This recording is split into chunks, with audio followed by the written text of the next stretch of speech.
Bienvenue dans un autre épisode de notre chaîne. Dans cette vidéo, nous parlerons de la retraite de l'AAV, un véhicule amphibie qui a marqué toute une époque. Avant de parler de l'AAV lui-même, nous devons comprendre pourquoi des véhicules comme celui-ci sont si cruciaux et si dangereux. Un débarquement amphibie est l'une des opérations militaires les plus complexes qui existent, impliquant une coordination précise entre navires, avions, hélicoptères, troupes et véhicules. Et tout cela en affrontant le feu ennemi, des vagues traîtresses et des terrains imprévisibles. La transition de l'eau à la terre est le moment le plus vulnérable, où les forces sont exposées et sans couverture adéquate. Historiquement, ces défis sont anciens, avec un exemple classique étant le débarquement à Incheon le 15 septembre 1950 en Corée.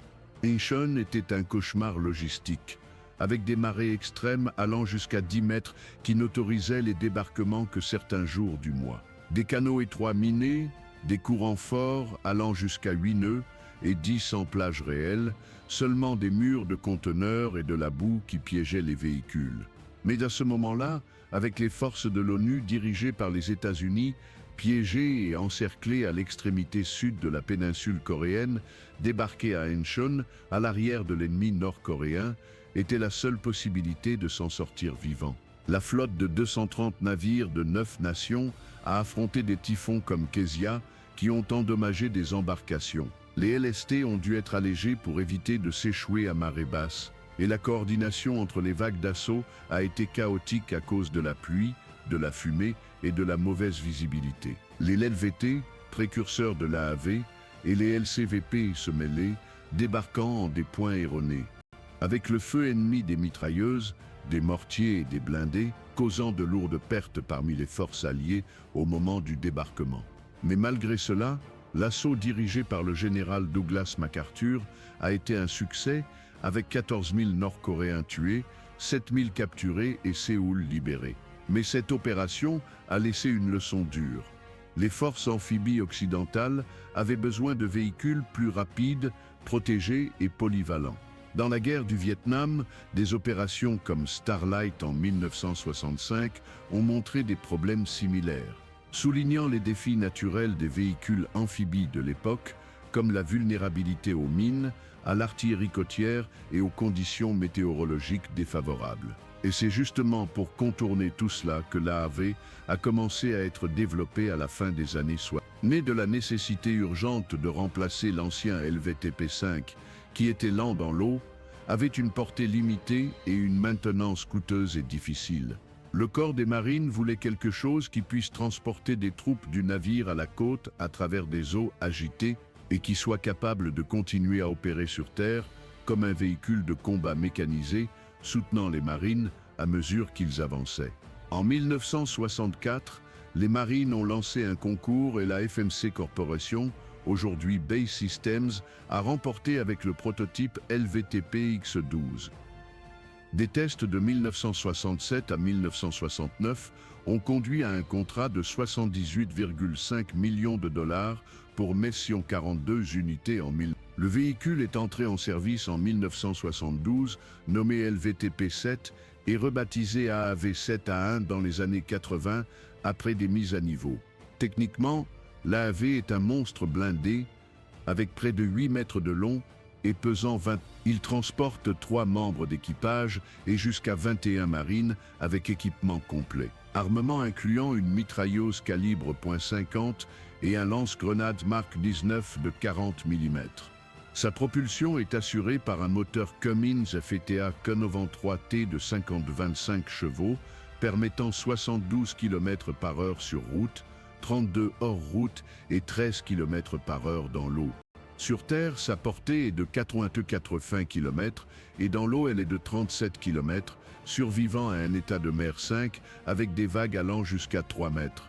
En termes de protection, il a une coque en aluminium de 45 mm avec des kits EAK pour résister à des projectiles de 14,5 mm et à des fragments de 105. Opérationnellement, il sort par ses propres moyens des navires amphibies, navigue jusqu'à la côte et avance à l'intérieur, ne se limitant pas seulement à débarquer des soldats. L'AAV a opéré dans des dizaines de conflits, comme en 1983, lors de l'invasion américaine de Grenade et dans le golfe Persique en 1991, surprenant les troupes irakiennes sur la côte koweïtienne. Lors de l'invasion de l'Irak en 2003, il s'est démarqué lors de la bataille de Nasiriyah, mais 8 ont été détruits par des RPG, des mortiers et des tirs amis de A-10. Tout au long de cette période, bien qu'il ait toujours été vu comme fiable et facile et bon marché à entretenir, le véhicule a commencé à montrer certaines vulnérabilités graves, telles que la protection faible contre les IED et les RPG. Avec sa coque en aluminium, clairement insuffisante pour résister à des projectiles plus robustes, et des accidents aquatiques, comme le naufrage de 2020 en Californie qui a laissé 9 morts, ont conduit à des suspensions des opérations dans l'eau en 2000. Les marines voyaient l'AAV comme un vieux guerrier, fiable, polyvalent, mais dépassé. D'un côté positif, sa maintenance était très facile et il avait des pièces partagées du Bradley, réduisant encore plus les coûts de réparation. Et il avait également une bonne mobilité dans les terrains meubles, comme les plages et les déserts. Mais d'un côté négatif, l'espace intérieur était limité, présentant des défaillances fréquentes dans les composants anciens. Et il était difficile à évacuer en cas d'urgence, comme lors de l'accident de 2020, avec beaucoup le qualifiant de cercueil flottant.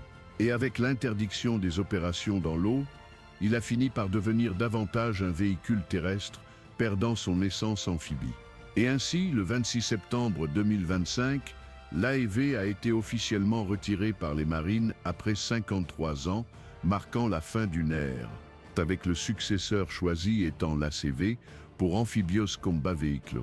Un 8.8 fruit d'un partenariat entre BAE Systems et les Italiens d'Iveco, choisi en 2000. Le choix de l'ACV a été principalement motivé par le fait qu'il offre une meilleure protection avec une coque en V pour absorber les explosions de mines. Signature thermique réduite, mobilité accrue, atteignant 105 km/h sur route et 11 km/h dans l'eau, mais avec une capacité de transport de troupes plus faible, pouvant accueillir seulement 13 marines par rapport aux 21 de l'AEV, mais avec beaucoup plus de confort et de sécurité, notamment en cas d'évacuation urgente.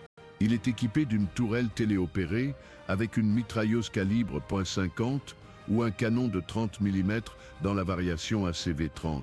Chaque véhicule coûte environ 5 millions de dollars, avec des variations pour une mission de commandement et de récupération de véhicules.